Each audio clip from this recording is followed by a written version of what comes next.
como estar de pé diante das lutas. Precisamos fortalecer mais o nosso espírito. Orar mais, passar mais tempo com o Senhor. Às vezes o corpo cansa, os olhos pesam de sono. Mas não tem coisa melhor do que você sentir esse cansaço, sabendo que está trabalhando para o Senhor. Amém, igreja? Quantas vezes os nossos corpos se cansam porque trabalhamos a mais, né? Ou fizemos uma atividade. Mas imagine que você sente seu corpo cansado por uma causa justa, de estar buscando e sacrificando ao Senhor. É assim que acontece a maturidade espiritual na vida de vocês. É assim que vocês crescem. É quando vocês começam a descer mais a cruz, aos pés da cruz, se humilhar mais, sabe, se esvaziar mais, a cada dia abandonar o pecado dentro do seu coração, se anojar do pecado, sabe, odiar o pecado, se sentir mal com o pecado. Isso só vai se dar por conta quando você está se envolvendo com as coisas de Deus, amém? Porque fora disso você não tem força para isso. É por isso, amada igreja, que há muitos cristãos na igreja que passam anos e anos e não conseguem crescer espiritualmente, não conseguem ter experiências com Deus, porque a vontade do Senhor, amada igreja, é que nós vivamos uma vida ativa com Ele, em nome de Jesus, amém? Então vamos lá para a palavra de Deus. Tem alguém que quer fazer alguma pergunta? Então todos experts na Bíblia, né? Alguma pergunta, alguma dúvida? É importante que a sua dúvida ou a tua pergunta pode ser a dúvida do irmão que está do seu lado. Amém, igreja? Então ninguém tem pergunta para fazer. Então tá certo. Então vamos lá a palavra do Senhor.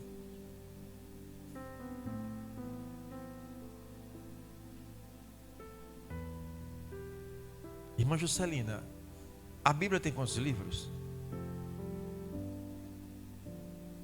66 livros, é isso mesmo? Parabéns. Irmãos, o Antigo Testamento tem quantos livros? Você pode pedir ajuda.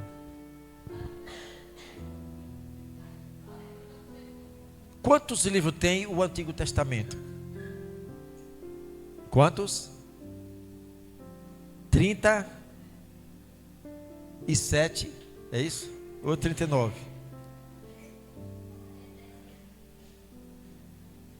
É 37 ou 39 livros que tem o Antigo Testamento?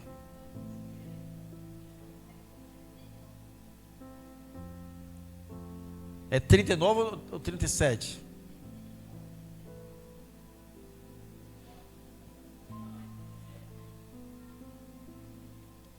(39 livros, não esqueça.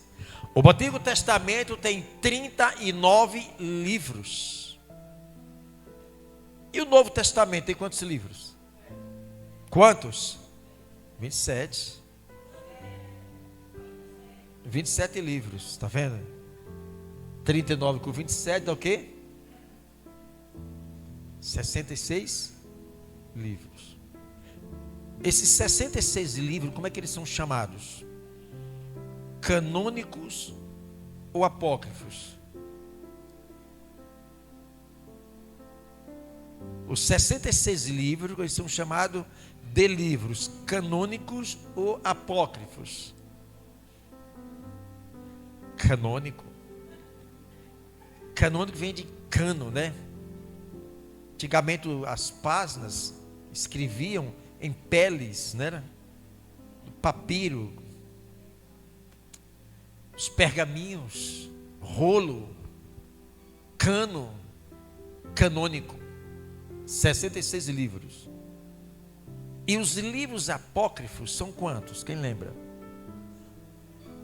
São 7 livros. Por isso que a Bíblia Católica, ela tem 73 livros. Ó, a Bíblia Católica tem 73 livros. Pastor, por que a nossa Bíblia tem 66 e a Bíblia Católica tem 73? Olha a pergunta aí, tá vendo? Aí vem a pergunta agora: por que, pastor? Alguém sabe? Por que 7 livros a mais? Veja bem. A Septuaginta, que foram os 70 homens iluminado por Deus, para que escrevesse a Bíblia, organizasse a Bíblia. E esses septuagitas, vendo que os 7 livros, como Tobias, Judites, Macabeus, que são os livros que contam a história do povo de Israel. É um livro histórico. Não é que esses 7 livros a mais, amada igreja, eles estão fora da história do povo de Israel. Mas esses livros, lá dentro da Septuaginta, eles não viram, digamos, esses livros iluminados, né, inspirados. Ninguém mais, não existe mais um escritor no mundo para escrever livros com inspiração. Os únicos livros que foram inspirados por Deus foram os 66 livros, a Bíblia. Existe escritor que escreve bons livros a respeito de Deus, a respeito das coisas do Senhor, mas que esses escritores, eles são iluminados por Deus, não inspirados por Deus. A palavra de Deus é uma inspiração de Deus, é a própria revelação do próprio Deus. Então, os livros apócrifos, que são 7 a mais, não quer dizer que esses livros, eles contêm mentiras, não. Eles não tiveram uma inspiração divina, por isso que não fazem parte da Bíblia, dos livros inspirados. Mas não deixa de ser livros, amada igreja, escrito por pessoas iluminadas, aonde conta a história também do povo de Israel. Entendeu agora? Simplesmente a igreja deixou lá os livros apócrifos, mais 7 livros, agregaram mais os 7 livros, né? Não quer dizer que não são livros de Deus, né? Livro não é o livro que conta a história, mas os livros que tiveram uma inspiração divina são 66 livros. Entende agora? Ou tem dificuldade para entender? O que eu repita de novo? Então vocês entenderam, né? Para vocês, porque está lá escrito em Macabeus, em Judite, no livro de Tobias, né? São livros que contam a história, mas não foram livros que têm a inspiração divina de Deus. Entenderam agora? A Bíblia, a história, Deus, para escrever a sua história. Este livro chamado Bíblia, a palavra de Deus, o tempo que levou para escrever esse livro foi em torno de 1500 a 1600 anos para se fechar a história de Deus. Um livro que foi escrito em épocas remotas. Este livro que atravessou e transcendeu culturas, povos, nações. Este livro que para chegar às nossas mãos hoje, vocês não têm ideia a quantidade de sangues inocentes que foram jorrados pelo chão.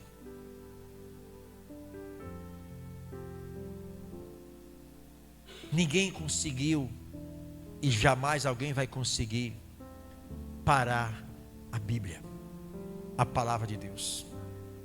Porque a Bíblia diz que as portas do inferno não prevalecerão contra a casa do Senhor. Este livro, amada igreja, é a única fonte que nós temos para estudar sobre Deus, para saber quem é Deus, o que Ele fez, o que Ele faz e o que ainda Ele irá fazer. Está escrito dentro da palavra do Senhor. Toda a revelação está selada nesse livro. Então não procure buscar fora da Bíblia. Tudo já está dentro da Bíblia. A palavra de Deus, ela se explica por ela mesma. Ela não aceita de fora para dentro, porque ela é Deus. Quando você abre a Bíblia, você está agora conhecendo Deus, aprendendo mais.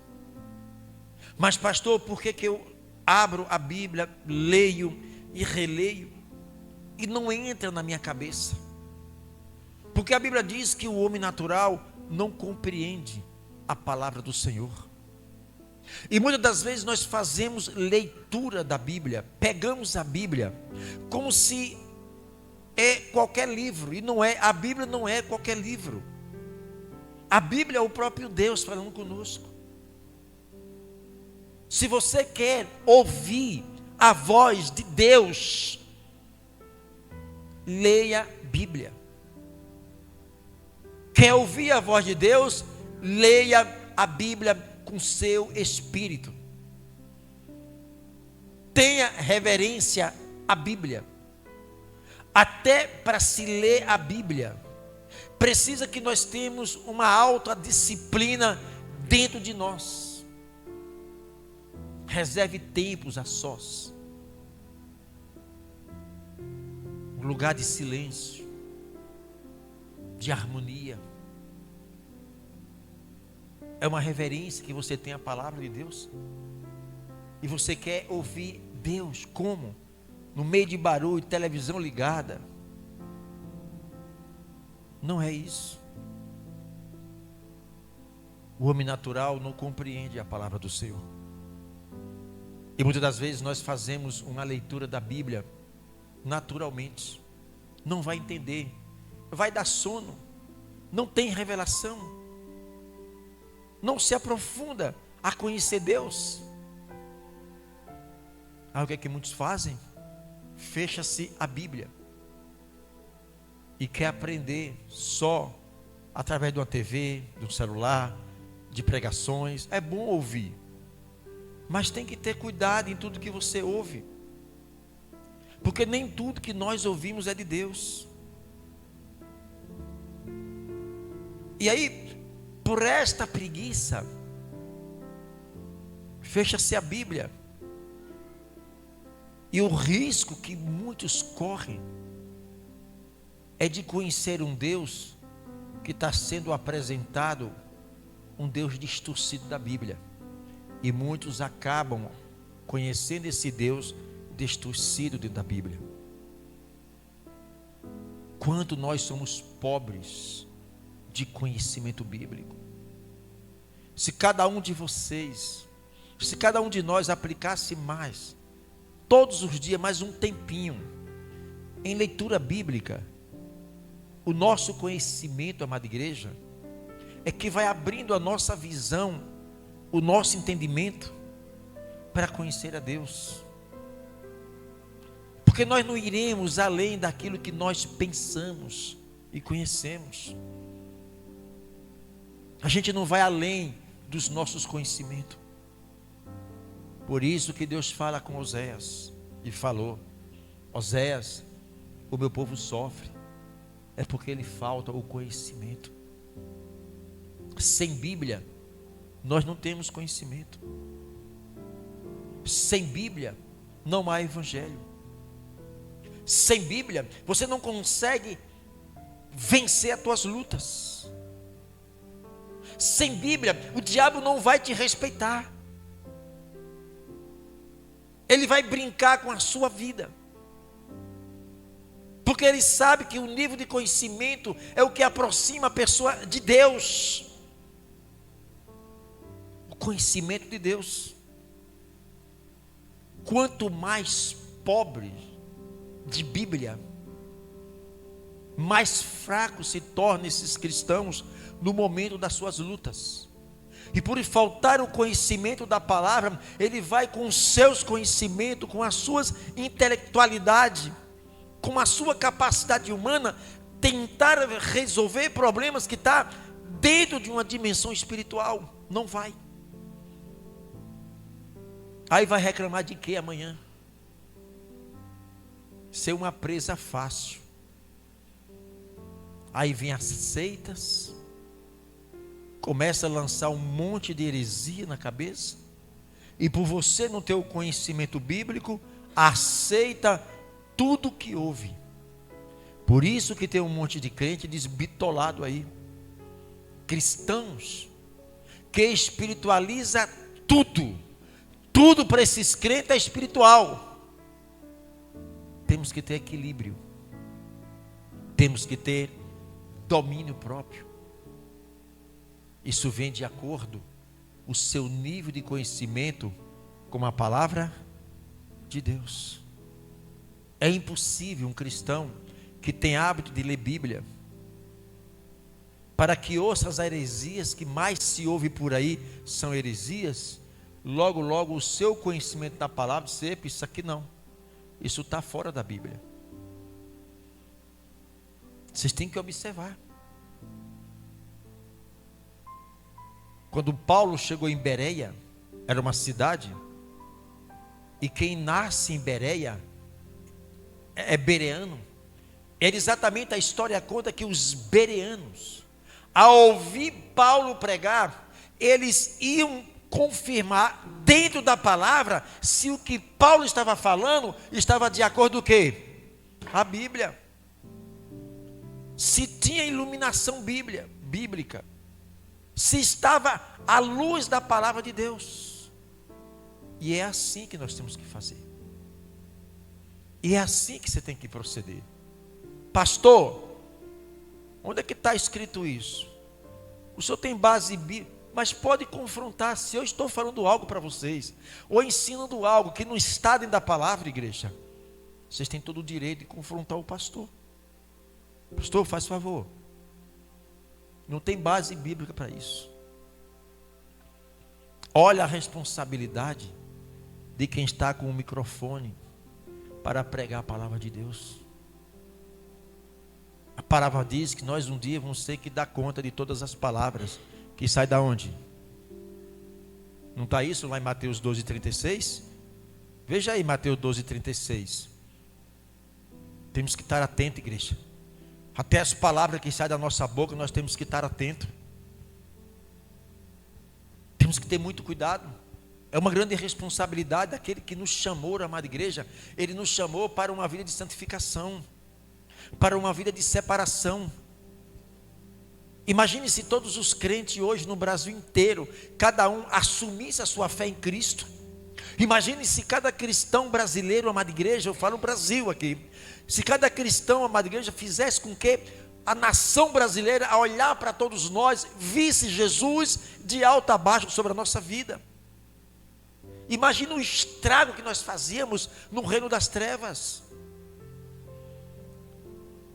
Imagine se cada cristão fosse comprometido, tivesse um alto grau de reverência com o nosso Deus, com a palavra do Senhor. Como seria este mundo, amada igreja? Muitas coisas eram amenizadas. Então, o cuidado que nós temos que ter, até com o que nós falamos. Vocês viram aí, abriu aí. Eu estou indo para onde? Para a Bíblia. Eu estou na palavra. Eu estou na palavra, eu não estou vagando. O que eu estou falando está tendo base aonde? Na palavra. A própria palavra é o próprio Deus. Então, muito cuidado, você crente. Você crente. Cuidado com o que você fala. Porque se tem um povo nessa terra mais consciente, é o cristão.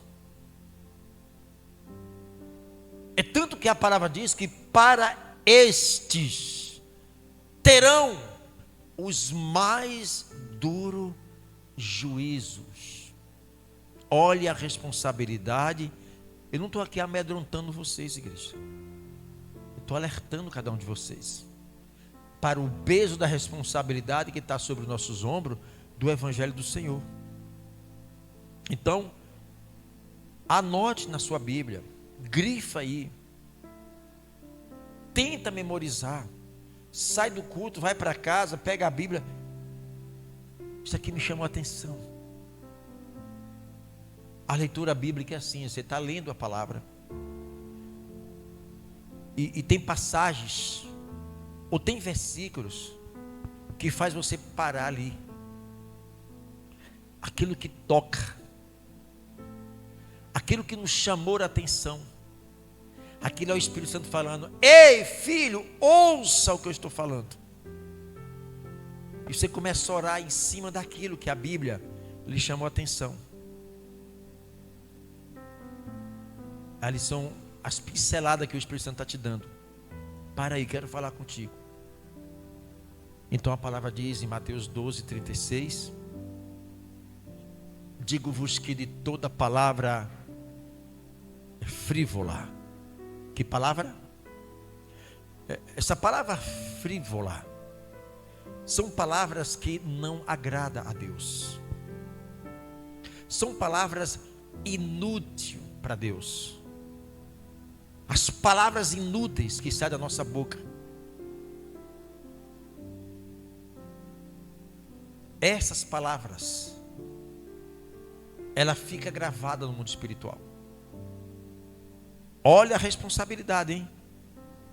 Às vezes nós abrimos a nossa boca, soltamos palavra, que lá no mundo espiritual ela é materializada, devolvida para nós, e aquilo vem como uma destruição para a nossa vida. E a gente não assume isso.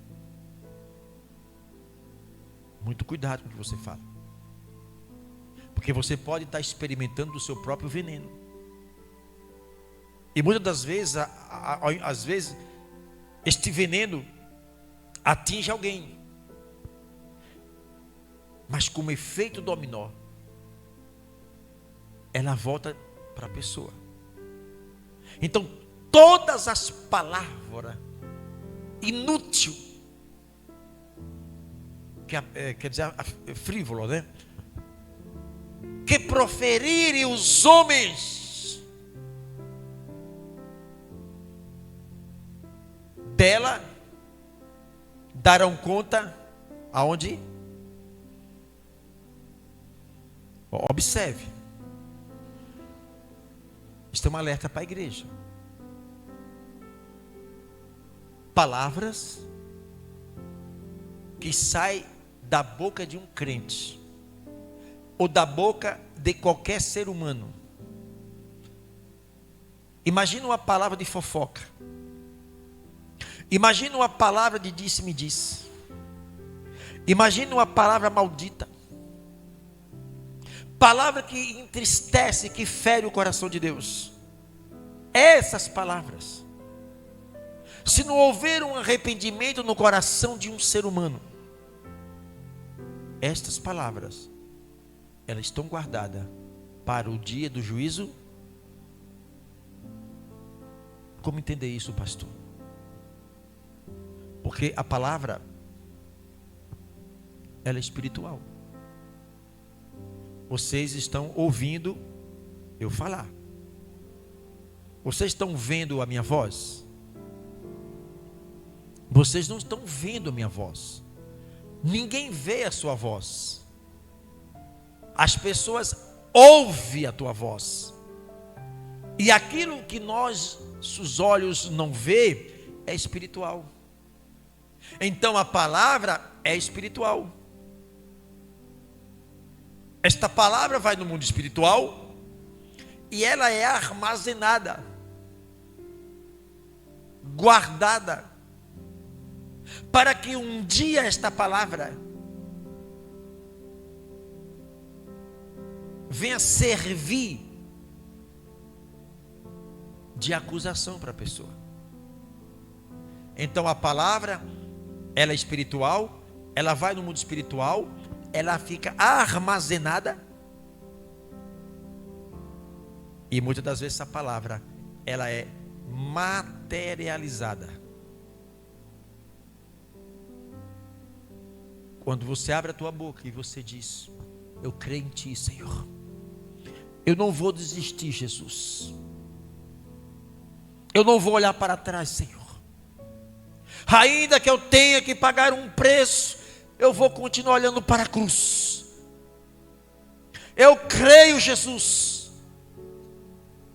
A Bíblia diz que o Senhor honra os que honram a Ele. Eu honro os que me honram.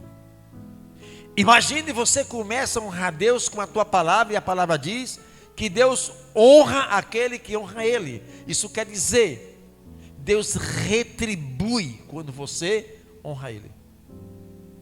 Então quer dizer, quando a minha boca abre para professar uma palavra de vida, de vitória, de fé, de crença, a palavra vai no mundo espiritual de Deus. Deus pega esta palavra, materializa em bênçãos, e como recompensa daquilo que nós professamos, o Senhor transforma estas palavras, materializando em bênçãos e trazendo de retorno para nós. Entende agora? Mas quando é uma palavra maldita, no mundo espiritual, o diabo pega esta palavra, usufrui desta palavra, porque é exatamente uma palavra que deu legalidade ao mundo espiritual. O diabo pega esta palavra, materializa como legalidade, transformando em uma maldição e devolvendo para a pessoa como recompensa em maldição. Quantas palavras que nós professamos que já arrebentou a nossa vida. Quantas boas amizades, amigos e amigas, nós conseguimos afastar de nós por causa da palavra. Quantas pessoas boas já deram tchau para nós, porque com a palavra nós afastamos, quem sabe, pessoas que poderiam nos ajudar, mas a palavra fez isso. A gente esqueceu, nem lembra mais, porque é tanta palavra frívola, inútil que sai da nossa boca, porque a gente vai soltando essas bombas e destruindo com as suas explosões famílias, amizades, causando um estrago aonde quer que a pessoa vá. Pare e repense, igreja. Quantas pessoas nós já afastamos de nós por causa das nossas palavras? É o poder da palavra. Mateus 12:36. Toda palavra que os homens proferirem hão de dar conta no dia do juízo. Então vai ter uma prestação de conta até das... Olha, imagine das atitudes e das palavras. É sério o que o Espírito Santo está falando. Às vezes nós, com a palavra, ferimos tanta gente e a gente não percebe, porque já estamos tão adaptados a esse estilo que a gente não percebe mais. É como se está dentro de uma bolha, a gente não consegue enxergar nada além daquela bolha, só a bolha. Isso precisa estourar e vir uns paradigmas na nossa vida, para que possamos mudar esse estilo de vida que nós nos habituamos ao longo do tempo. A rotina, que talvez que nós achamos que é tão certo e correto, mas o final de tudo aquilo que nós produzimos, a gente não vê resultado. Trabalha igual um condenado, tenta fazer o melhor, Mas os resultados, amada igreja, é o indicativo do que está no nosso coração e a gente não percebe. Estão entendendo, né? Mas estou na igreja, sou batizado, tenho tanto tempo na igreja, para Deus isso não importa. Mas já orei tanto, já ganhei tanta alma para Jesus, já evangelizei, já fiz isso, já pintei o seto aí, e as madrugadas orando. Para Deus isso não importa. O que importa é agora o nosso estado espiritual. Porque imagine na hora da nossa partida, e se na hora dessa partida aquela pessoa estiver na prática de um pecado, e aí? Ligado ao pecado, mágoa, ódio. Por isso que quando Jesus estava pregando, e no meio da multidão, umas crianças correram e foram até o mestre. Os discípulos foram lá e tentaram impedir as crianças chegar até o nosso Cristo. E Jesus: deixai vir a mim as criancinhas, porque delas é o reino dos céus. Se o homem não tornar o seu coração como um coração de uma criança, não entrará no reino dos céus. O coração de uma criança é puro. Você vê pais, mães, você pega a sua criancinha, dá umas disciplinas, umas correções, chora como que, mas só que essa criancinha, ela não chora correndo lá com raiva, com ódio de você. Essa criancinha vem às vezes abraça as suas pernas, mesmo apanhando, é ou não é? Mesmo apanhando, está ali, coração puro. Aí a criancinha está crescendo, quando você exemplo, ela já empina o nariz, né? Já está diferente, o coração já está cheio de maldade, natureza pecaminosa já enraizada no coração da criança. Por isso que Jesus falou: se o homem o coração não se tornar como o de criança, não pode entrar no reino dos céus. Então vamos lá para Mateus 13, 22. Internautas, estão entendendo? Estão absorvendo? Pega aí, guarda esta palavra em nome de Jesus. Lucas capítulo 13, 22. E percorria Lucas 13, 22. É Lucas 13, 22. Então vamos lá. Estou diante de um povo de Deus, diante também de uns internautas, o povo de Deus está nos assistindo, lavado e comprado pelo sangue de Cristo. O quanto nós somos importantes, o quanto vocês é importante para Deus. Você não tem ideia o valor que você tem para Deus. Honre esse Deus, igreja. Seja crente pau para toda a obra. Seja madeira e dá no cão, amada igreja.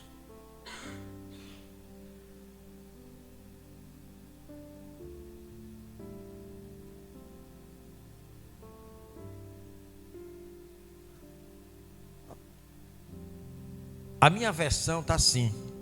Se você puder procurar a versão. E percorria as cidades. Você vê que a versão da Bíblia, a minha está percorria, passava Jesus por cidade. Observe que é a questão só de traduções. O objetivo, o sentido da palavra é o mesmo. Tá bom? E percorrias as cidades e as aldeias, ensinando e caminhando para onde? Quem era esse? Ele percorria cidades e aldeias. O que Jesus ia fazer nas aldeias? O que Jesus ia fazer nas cidades?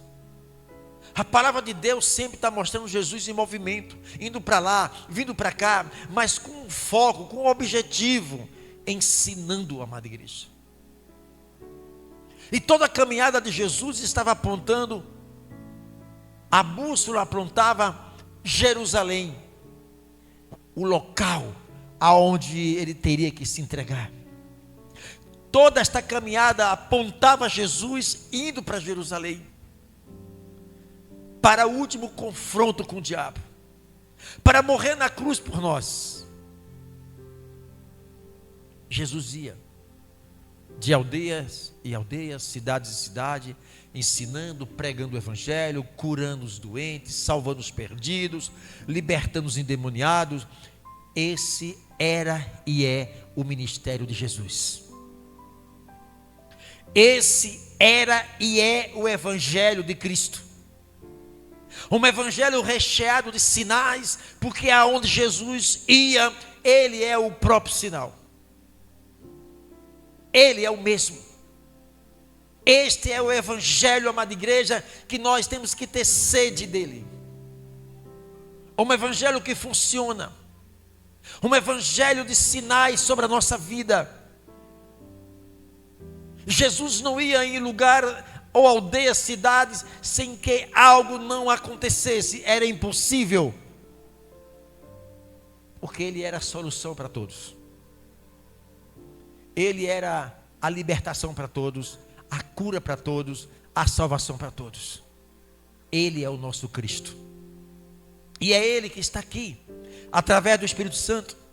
E precisamos desejar ardentemente dentro de nós, amada igreja, passar a viver uma vida como Jesus viveu. É tanto que a Bíblia diz: sejais os meus. Tenha sede de imitar esse Cristo. A cada dia, nós vemos ter o DNA de Cristo sobre a nossa vida. Termos todas as características do nosso Cristo sobre a nossa vida. Deseje dentro de vocês. Sejai os meus imitadores. Em atitudes, em caráter, em personalidade. Como é importante, amada igreja, quando nós despertamos dentro da palavra de Deus e temos essa sede dentro de nós. Eu quero ser parecido. O filho, ele sempre parece com o pai. O filho sempre carrega o DNA do pai e da mãe. E tem que estar no nosso sangue isso. Esse DNA de Cristo tem que estar dentro de nós. Mas pastor, eu trabalho, saio de manhã, chego de noite. Você não vai trabalhar na lua, que não tem ninguém lá. Aonde você vai trabalhar tem muita gente. O dia todo você se debate com pessoas. A questão é que nós colocamos zíper na nossa boca para não falar no amor de Cristo.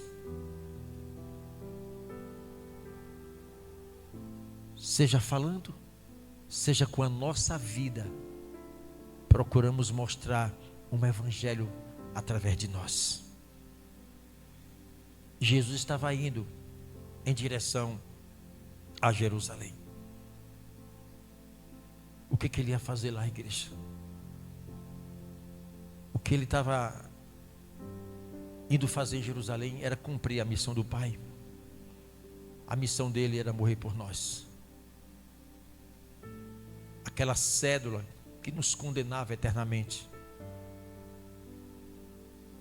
foi rasgado lá na cruz. A maldita cruz. Maldita cruz. Dor, sofrimento. Jesus se entregou por nós. Se humilhou por nós. E às vezes, igreja, só porque a gente passa algumas diferenças, a gente já empina o nariz. Quero mais saber de igreja. Quero mais saber. E vai, sabe, desprezando a cruz, largando, deixando para trás a cruz. Uma certa vez Paulo disse: nem a altura, nem a profundidade, nem a morte. Quem nos separará do amor de Cristo? Nem a morte vai me separar de Cristo. Nem a profundidade, nem a altura, nem a perseguição, nem a humilhação, nada me separará do amor de Cristo. É isso que nós temos que carregar dentro da nossa consciência, dentro de nós. Ainda que tenha que pagar um preço, eu quero pagar um preço diante do Senhor. Os maiores acontecimentos e maturidades espirituais, amada igreja, ela vai chegando de acordo a uma vida que nós temos diante do Senhor. Se envolve, aplica teu coração. Está tendo dificuldade de falar de Jesus para as pessoas, ou de orar pelas pessoas? Comece dentro de você, orando por você mesmo, reclamando com você mesmo. Eu não aceito esse estilo de vida que eu estou vivendo. Eu não consigo viver sem falar do amor de Cristo. Aonde quer que eu vá, que as pessoas olhar para mim, vejam de alto a baixo esse Cristo da minha vida. Como é que Jesus vai se apresentar sobre a tua vida se a gente não se doar para Ele? Se a gente não pagar um preço para Ele? Eu tenho procurado viver uma vida de jejuns, 12, 15 horas por dia. Eu sei que o corpo sente, cansaço bate. Me dá fome pelas almas, Jesus. Me dá fome pelas almas. Sede e fome pelas almas. Espírito Santo, a tua palavra diz que não é o ser humano que escolhe o Senhor. A tua palavra diz que é o Senhor quem escolhe. Não escolheste a mim. Vós não escolheste a mim, eu escolhi. Jesus nos escolheu. Há muitas pessoas agora marcado para servir a Cristo, mas agora estão nas drogas, agora estão na prostituição, estão roubando, estão matando. E essas pessoas, elas estão marcadas para servir a Deus, como um dia nós fomos marcados. Olha nós aqui, fizemos tanta maldade, cometemos tanta prática de pecado, mas um dia o amor de Cristo nos alcançou e nos resgatou das trevas. Então foi Ele que nos escolheu. Alguém orou por nós, alguém pagou um preço por nós. A gente nem sabia, mas havia alguém orando por nós.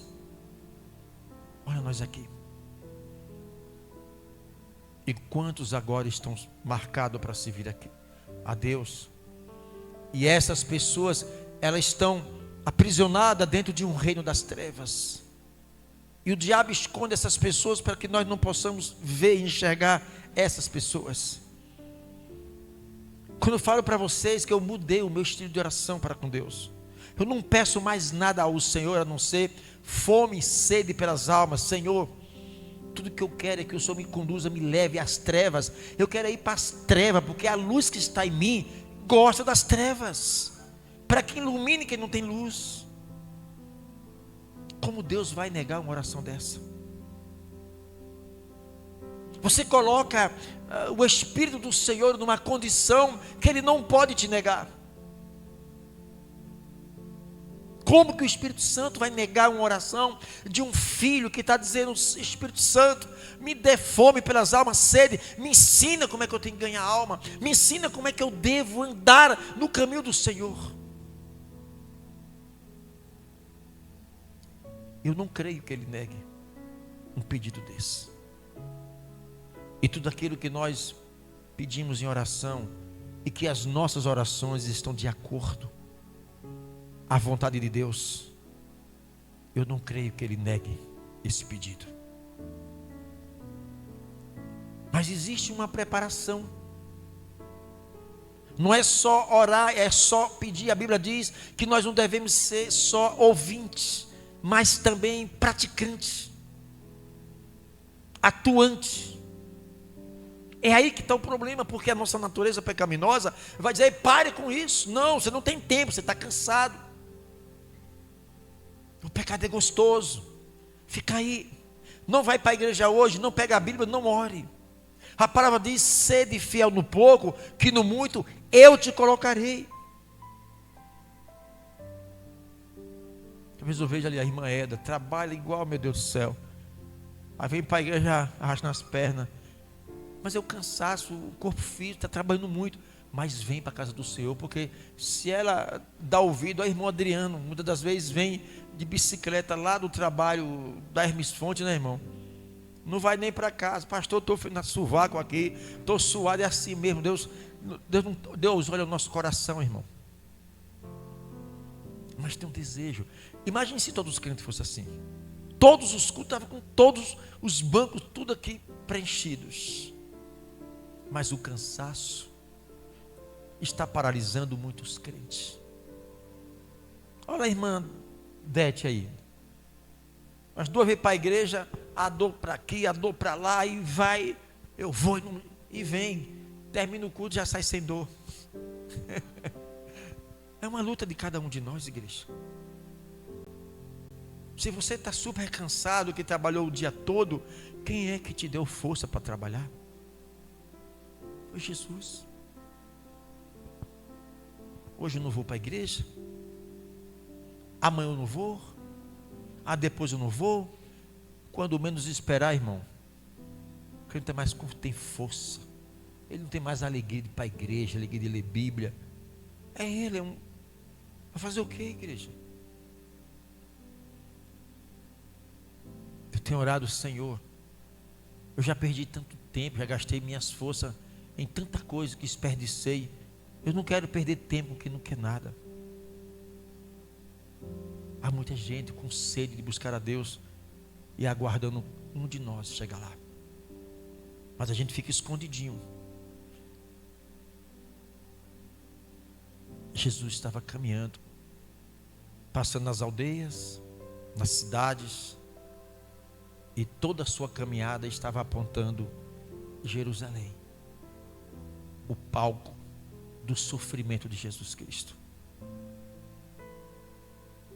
E foi por nossa causa, igreja. O que nós precisamos olhar para dentro de nós todos os dias: Senhor, o quanto eu sou ignorante. O quanto eu sou ignorante, Deus. Eu não quero mais isso.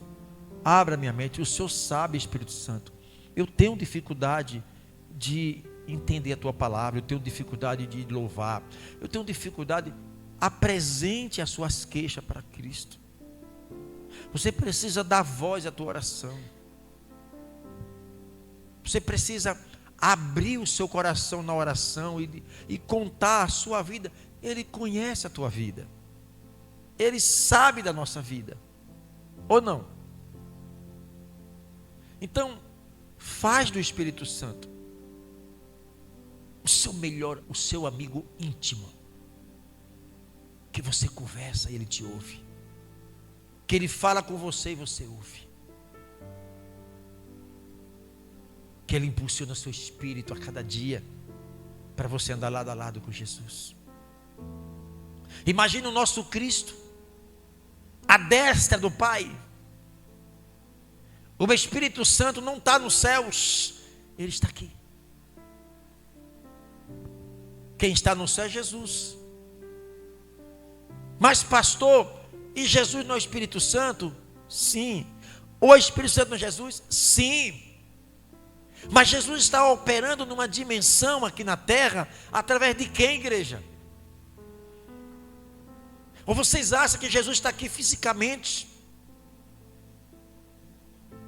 Então Jesus na dimensão do Filho, ele está à destra do Pai, e Jesus na dimensão do Espírito Santo, ele está aqui agindo, o Espírito Santo impulsionando, dizendo: vai filho, vai, eu quero glorificar Jesus na dimensão do Filho. Imagina o Espírito Santo, amada igreja, quando ele vê o nosso espírito alinhado com ele, com desejo de buscar a Deus. Senhor, tudo que eu quero, Espírito Santo, é glorificar o meu Cristo, para que o meu Cristo seja glorificado no Pai. E o Espírito Santo, vai, filho. Mas não dá, Espírito Santo. O Senhor sabe que eu sou um fracassado. Vai, filho. O Senhor sabe que eu sou um pecador. Vai. O Espírito Santo, ele quer se movimentar, mas como ele vai se movimentar se o nosso espírito está parado? Você quer que o Espírito Santo faça o quê se você está parado? Você esquece que o Espírito Santo é movimento. E para que ele vai se manifestar no nosso espírito, o nosso espírito tem o quê? Que se movimentar. Se parar, não tem como. Aí nós não iremos receber além de Deus, nós não iremos receber de Deus nada além do que nós damos para Ele. Você entende agora porque que tem crentes mais firmes, que tem crente mais pau para toda obra, que tem outros que basta um olhar já está debaixo da cama? Tem uns que é pau para toda obra, porque tem aplicado o seu coração, tem aprendido que a sua maior guerra aqui na mente, no coração, tem lutado dentro de si. Ah, pastor, eu tenho aqui 80 anos. Sim, eu sei. Você não tem a força física quando você tinha 18 anos, não é verdade? Mas você tem uma mente intacta. Você tem uma palavra que é soada pela tua boca, que você pode transformar esta palavra em uma velocidade em poder de Deus. O quanto nós somos ignorantes. Não se esconda atrás de uma religião. A decepção virá hoje ou amanhã. Não seja religiosos. Vocês foram comprados por um preço, pelo um alto preço. Olhe para dentro de você, chame essa responsabilidade. Eu não sou qualquer crente. Eu não quero ser melhor do que ninguém na igreja, mas eu sou diferente de todos. Eu estou trabalhando e orando, buscando o Senhor para que eu seja diferente. E acabou. Longe de mim querer ser igual a alguém. Eu quero ser diferente. Porque essa diferença vai começar onde? Dentro de nós. Então esses exercícios dentro de você vai te habilitar e te fortalecer, igreja, para você vencer os problemas internos. É o marido que às vezes não tem a visão espiritual que você tem e está ali, mas você está forte ali. Antes não, antes ia para o cacete mesmo.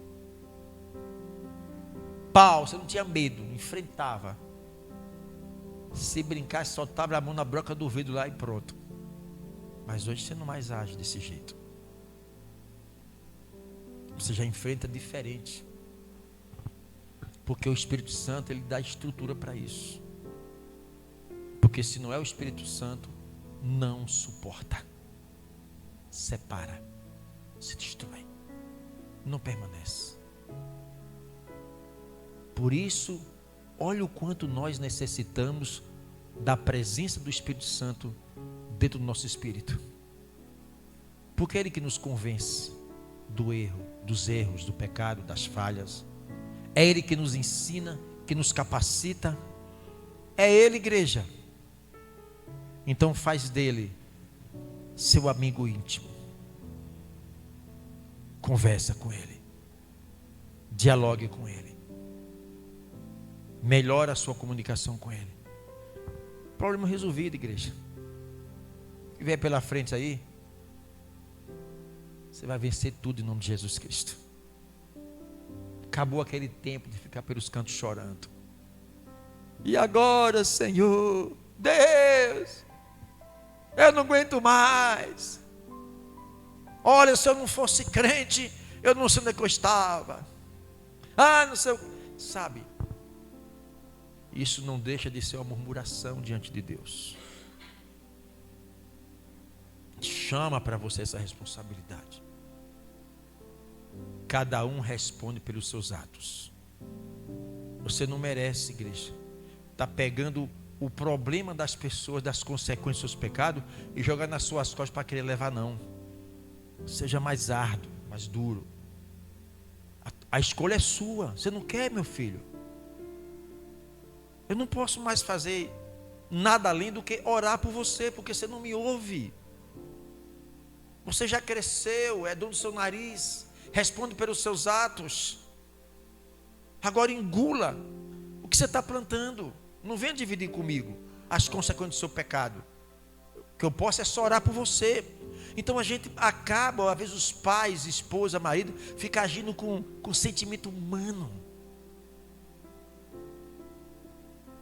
Se a sua luta está difícil, imagine pegar o peso do outro e jogar nas suas costas, mais um peso, mais outro peso, depois não vai reclamar por aí. Deus não tem pena de ninguém. Deus não age com pena e com sentimento. Deus age pela justiça. É ou não é? E Ele é amor, também é justiça. Só isso.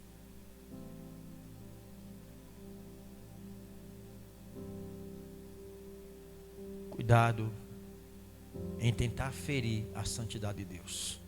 Que a Bíblia diz que a ira do Senhor se manifesta dos céus. Não é difícil, igreja. Não é difícil, é só obediência. É só renúncia. É só dizer não ao pecado. Não ao pecado. Não ao pecado. Você vai chegar um momento que você vai ter raiva do pecado. Você vai se sentir mal quando o pecado chegar. O pecado já não lhe atrai. Você já começa a sentir mal em ambientes que está infestado de pecado. Você não se sente mais bem. Você não se sente mais bem de estar mesmo na família, no meio de uma cachaça. Não adianta, você não sente, é o Espírito Santo. Está triste com aquele ambiente. Aquele ambiente pecaminoso que as pessoas estão voltadas. Tem um carnaval, vamos evangelizar no carnaval. Passa o ano todo, ninguém se preocupa. Agora o carnaval, todo mundo quer evangelizar. A palavra diz, fugir da aparência. Então todo mundo lá, igreja, consciente dos seus pecados, amando o pecado, gostando do pecado. Eles vão querer dar ouvido, igreja. Aí vai um monte de crente, já contei. Tinha muitos em Salvador, não sei se ainda tem ainda. Meu irmão, os crentes, muitos crentes lá, o ano todo não evangelizava. Mas quando era no carnaval, tinha que preparar um batalhão para ir. E tinha muitos que não voltavam não, minha irmã. Ficava por lá mesmo. E era a pontinha do pé aqui, a pontinha do pé. Era o pé todo, era a perna, já estava pulando. E não voltava mais. A Bíblia diz.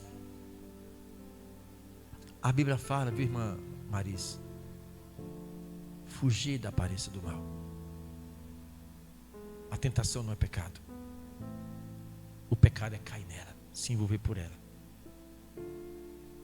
Amém, igreja? É fácil. Uma atitude, renúncia, vida com Deus. Vou trabalhar dentro de mim. Eu sei que o mandamento é difícil, mas eu vou me alinhar com o Espírito Santo, vou pedir força a Ele. Você vai ver daqui a pouco o seu coração, sabe? Você só quer falar de Deus. Você tem prazer de andar com Deus. Você tem alegria de falar de Jesus. Mas a alegria é tão grande, você está impregnado com a presença do Senhor, que as pessoas começam a ver Jesus em você. Igual a irmã ontem estava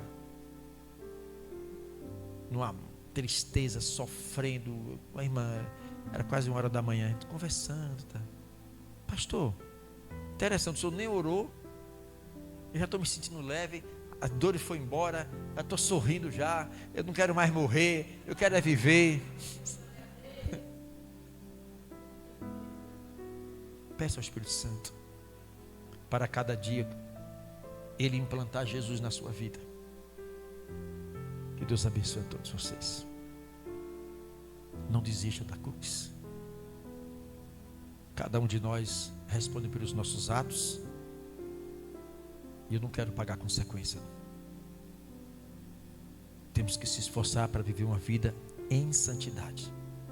Está aí o segredo. A chave do segredo é esse. Você quer ver Deus? Você quer ver a ação de Deus na sua vida? Santificação. Você quer crescer espiritualmente? Santificação. Está aí. Só que a gente fica inventando um monte de coisa, né? A gente complica tudo. Cadê os internautas? O evangelho não é complicado, é nós que complicamos tudo, igreja.